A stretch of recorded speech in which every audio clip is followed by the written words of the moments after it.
ప్రస్తుతం మనకు నెట్‌ఫ్లిక్స్‌లో అందుబాటులో ఉన్న మూవీ 'స్టేఫెన్'. ఈ మూవీ తెలుగులో కూడా అందుబాటులో ఉంది. మూవీ రన్ టైమ్ వచ్చేసి 2 అవర్స్ 3 మినిట్స్ ఉంటుంది. ఈ మూవీలో పర్టిక్యులర్‌గా అడల్ట్స్ సీన్స్ అంటూ ఏమీ లేవు. కాకపోతే ఒక చోట కొంచెం రొమాంటిక్‌గా ఉంటుంది. ఆ ఒక్క సీన్ స్కిప్ అయితే మిగతాదంతా కూడా ఫ్యామిలీతో కలిసి కూడా చూడవచ్చు. అలాగే మూవీలో కొన్ని చోట్ల వైలెన్స్ అయితే ఎక్కువగానే ఉంటుంది. కాబట్టి వైలెన్స్ అంటే భయం ఉన్న వాళ్ళు మాత్రం చూడవద్దు. ఇక ఈ మూవీ మాత్రం పర్వాలేదు, యావరేజ్‌గా ఉంది. యావరేజ్‌గా ఉన్నా కూడా ఈ మూవీని అయితే ఒకసారి చూడడానికి ట్రై చేసేయండి. ముఖ్యంగా థ్రిల్లర్ ప్రేమికులకి ఈ మూవీ సెకండ్ హాఫ్ అయితే బాగా కనెక్ట్ అవ్వడం జరుగుతుంది. అలాగే ఈ మూవీలో ఉండే ట్విస్ట్ కూడా అదిరిపోవడం జరిగింది. ఈ మూవీ ఫస్ట్ హాఫ్ అయితే కొంచెం స్లోగా ఉంటుంది, సెకండ్ హాఫ్ అయితే చాలా బాగుంటుంది. మెయిన్ కాన్సెప్ట్లోకి వెళ్ళాక అప్పటి నుండి మూవీ అయితే చాలా ఇంట్రెస్టింగ్గా సాగుతుంది. కొన్ని చోట్ల కొంచెం స్లోగా కూడా ఉంటుంది.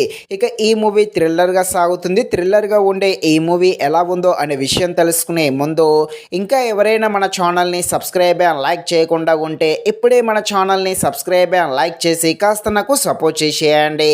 కథలోకి వెళ్ళిపోతూ ఒక వ్యక్తి ఉంటాడు. ఇతనైతే కొంతమంది అమ్మాయిలను చంపినని పోలీస్ స్టేషన్లో లొంగిపోతాడు. ఈ కేసుని పోలీస్ వాళ్ళు ఇన్వెస్టిగేషన్ చేస్తారు. ఈ ఇన్వెస్టిగేషన్ చేసే ప్రాసెస్లో ఎలాంటి విషయాలు బయటకి వస్తాయి, ఈ మూవీలో ఉన్న ట్విస్ట్ ఏంటి అని తెలియాలంటే మీరు తప్పకుండా ఈ మూవీని అయితే నెట్ఫ్లిక్స్లో చూడాల్సిందే. మూవీ అయితే ఖాళీ సమయంలో చూడడానికి ట్రై చేసేయండి. మూవీ యావరేజ్గానే ఉంటుంది.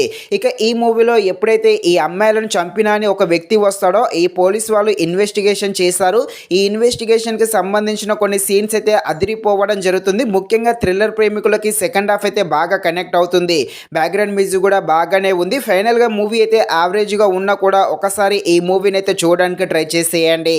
ఇది ఫ్రెండ్స్, మరిన్ని ఇలాంటి వీడియోస్ కోసం మన ఛానల్ని తప్పకుండా లైక్ అండ్ సబ్స్క్రైబ్ చేయండి. Thank you watching this video. జై హింద్.